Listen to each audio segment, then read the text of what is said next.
when Memorial Day is. So Thursday. You are live, sir. All right, we are live. We will call this regularly scheduled meeting of the Capital City Board of Adjustments, April 25th meeting at 5:30. We'll call it to order. The first item on our agenda is recess into public hearing to take public comment on an application for a variance filed by Trad and Cami York for that property at 610 Cypress Way. You will step up to the microphone, raise your right hand. You swear affirm the testimony you're about to give is the truth? Yes. Okay, just tell us your name and what you got in mind. Well, I'm Trad York. I moved here a little over a year ago now. In March, we bought the Harrington home. And my daughter was living here and she said, Dad, you got to move to Commerce City. And I said, we really like it and it's very friendly place. You would absolutely love it. And so God allowed us to sell our home in Sharp and bought this house, and we were able to have enough money to fix it up and do the things that we really wanted to do to it. And so it didn't take long to realize what she was saying about how friendly of a place it is. And so we just started making some little updates to it. And I don't know exactly what all you all are wanting to know exactly, but we did. They just need to know why you do that. Why I need a variance. Yeah, what variance are you asking for? And I know it's under application, you're moving stone. Well, a deck and also a front porch. We're actually wanting to build a little bit of a front porch on there just to kind of give it some shade and give it some cover for rain. And so we were wanting to do that and deck as well. So I guess our deck come out. You have the numbers there. I don't even have 10-foot variance to the setback. They own the corner lot. And so when the deck itself was built and built into, he believes 10 foot into the setback. I'm not exactly sure the exact distance because I can't determine the actual property line, but he thinks it's within about 10 feet into the setback. And these are variants for the back deck. For the front deck, I don't know how far back the front is. So if it's just, as long as it doesn't get within the setback on that one, you need a variance for it. Yeah, I don't think it's going to go as far as the sidewalk up there in the front. So you got the little porch area, and it comes down to step to the sidewalk and goes to the driveway. So we're just wanting to make it just a little bit bigger where we can sit two chairs. I don't think that's on the application originally. Take a look at it. I thought it originally, I think you should have a picture. Measure the deck and everything, but he did 24 feet. Applicant also. Oh, yeah. requested it is. Okay. construction No, that's overhang. 42 feet. That's the road. Covered it out 8. I don't think that's gonna, I don't know that that's gonna get into. So is this truly a two front yard issue? Yeah. That it would not be an issue. And well, the deck is actually moved, well, the deck's attached to the house. So as far as it being in the front yard, since it's attached to the house, I don't know that would be an issue. Yeah. It's just the fact that it may have gotten into the setback. And one of the reasons why we went over, because on the other side is the crawl space of the house. And so you couldn't really get into the crawl space of that. So we went over to the right-hand side a little bit. On the other side, that's where the step is on the other side of there. That's where the crawl space going into the house is. And Got pictures in front of you. Yeah. Okay. That was me today taking pictures of the house in case someone asked. somebody did that. Somebody did say they saw someone take Yeah, a that picture. was So- me. We didn't have any. I said they need to see what we're talking Yeah, about. no, that's okay. I'm glad you did. And I'll be honest with you, one of the reasons why my wife actually wanted a smaller deck, but one of the reasons why we went with the bigger deck is because I lead a monthly Bible study with law enforcement officers, and it has gone from 3 to about 20, and sometimes it might be 12, sometimes it might be 20, and so just needed a little bit of a bigger bigger space, like we're gonna do a little grill out or whatever, so. Absolutely, once a month, we do that, so looking for a little bit bigger space.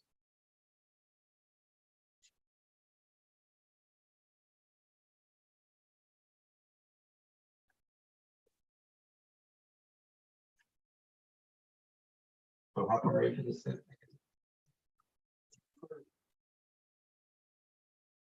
I do have a question though, do you measure that from the ditch or from the road, Measured from the property line. from the property? Okay. So that's, Because I didn't know it, like, when we measured it, because I think it was Bruce that came out, we measured from the middle, of the ditch. And but if you look down through there, all the ditches aren't the same, they're all different. the only way to know for sure is if you've got a survey. Right. That's the only way to know exactly how far it is into it, because we don't have any Right. indicators to go by. Right. And so at this point, I mean, it's kind of a guess as to being how far into it. It doesn't strike me as being, I mean, you look at the picture and I'm guessing your 10 feet is probably, It is. then it's actually showing, but I can't say that it's not. Because I don't know, I don't know where the road lies as opposed to the right of way versus the property line, which is gonna be the same line, but I don't have that issue. I don't have that. So you don't know where your road is. And he doesn't. Well, until somebody finds one of the pins, you're right. So you pretty much have to find a pin and go by. To understand where his actual lot lays, he's gonna have to have a survey.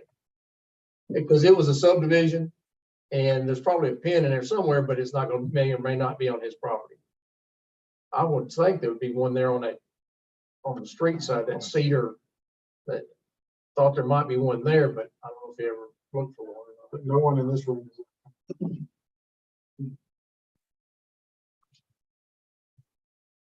We're not positive it's needed. Right?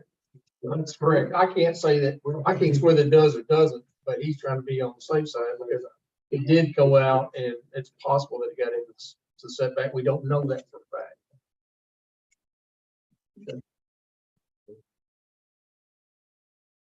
Any other questions?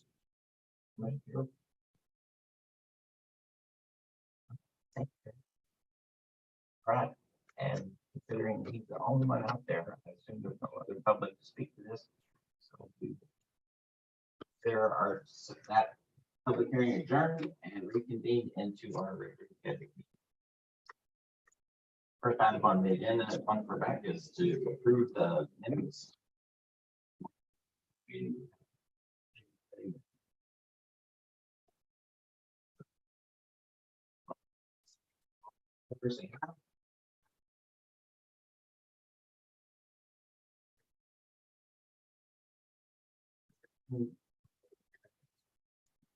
Quickly on old business, you're all going to be scheduled for October for your training.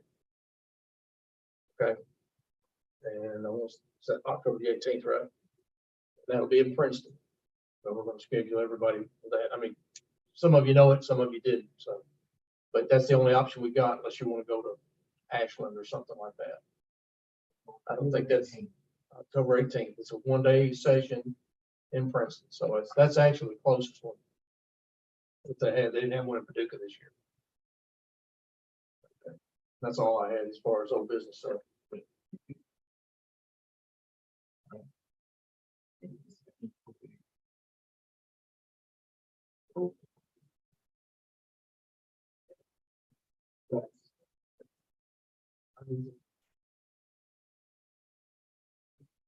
But now I get something. All right. First reading, in making the findings, the board will consider whether one, the requested variance arises from special circumstances which do not generally apply to land in the general vicinity of any same zone. Secondly, whether the strict application of the provisions of the regulation would deprive the applicant of reasonable use of the land and necessary hardship. Whether the circumstances are the result of actions of the applicant, the adoption of the zoning regulations, which really just saw. Taking matters into consideration.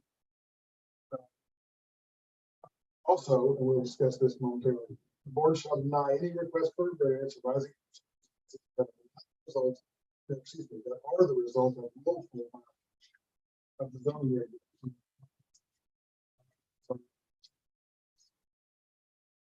So, do you find that the granting of this variance will not adversely affect public health safety? Gregory. Mr. Kearns? Yes.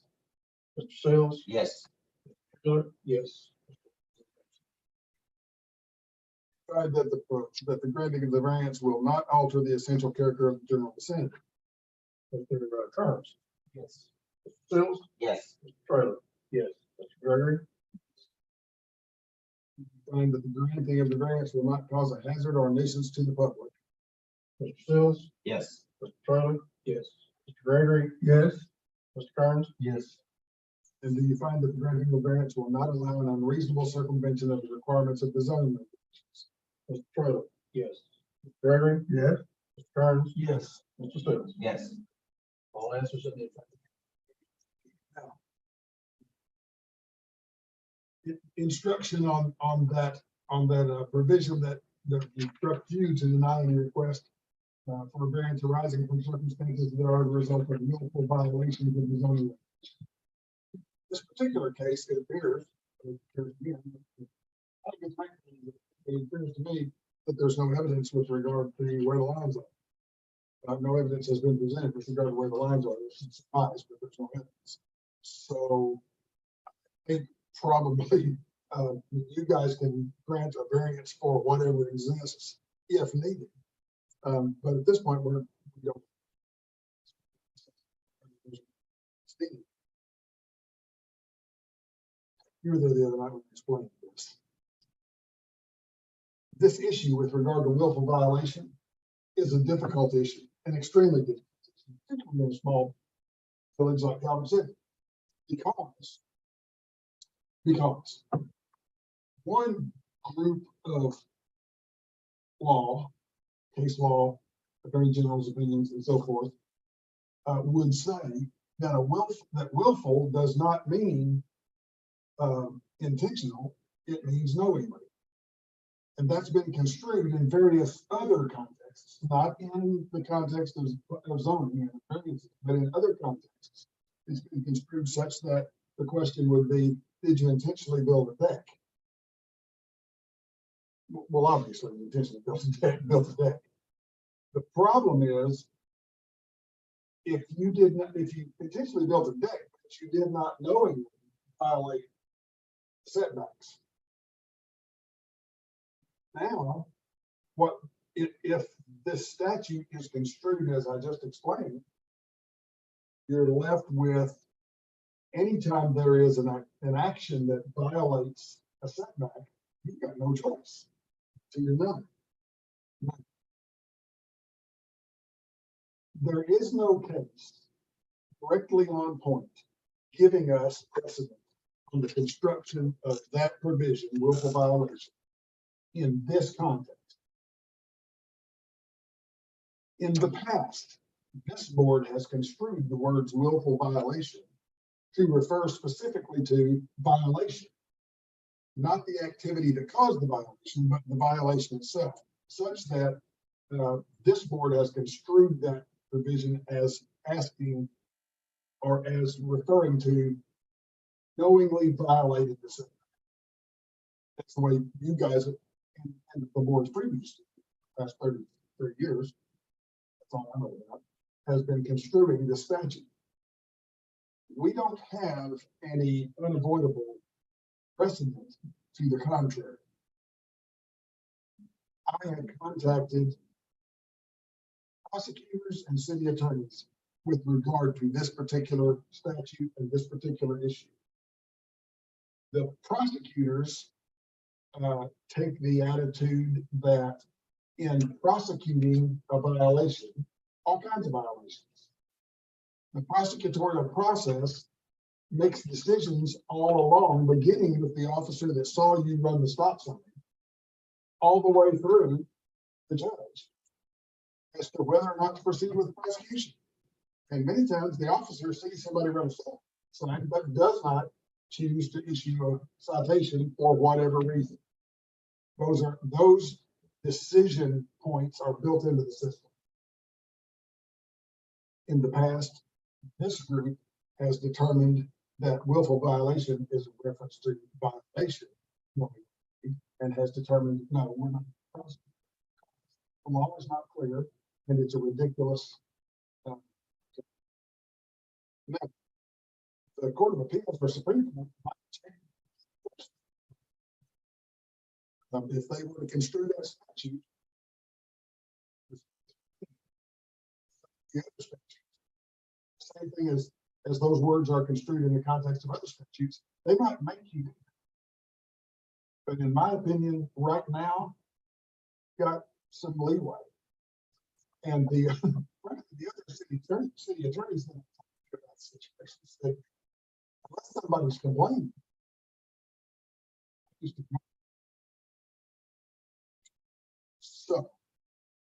So in this particular case, I don't think, in my own opinion, I don't think you've got the evidence to decision.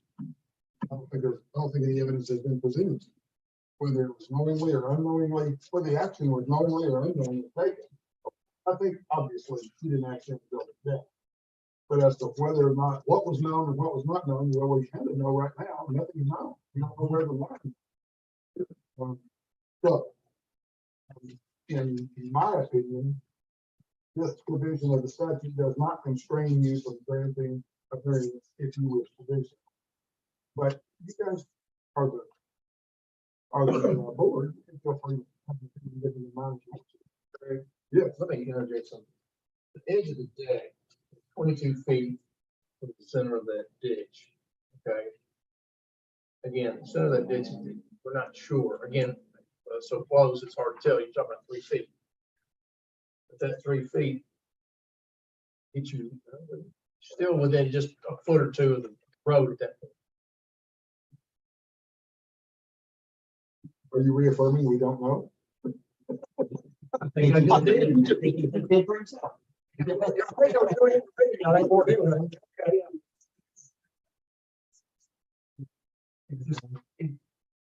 Just very quick, very close and very vague.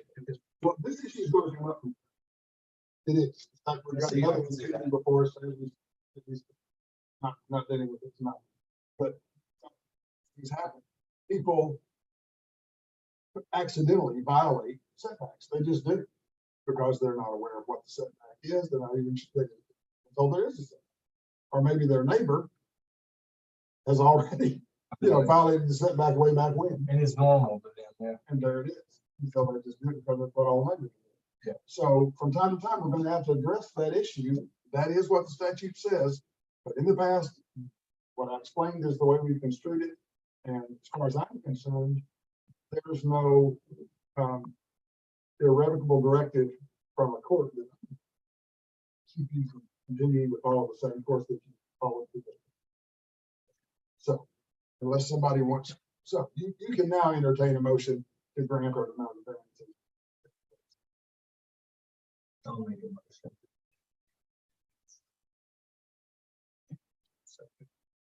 The second, any more discussion? All those in favor say aye. Anyone opposed, like sign?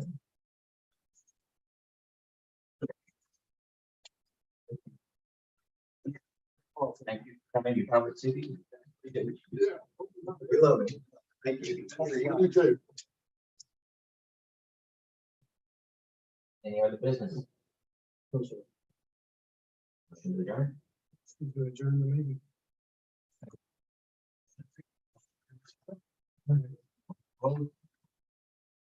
So we consider ourselves adjourned at 5:48.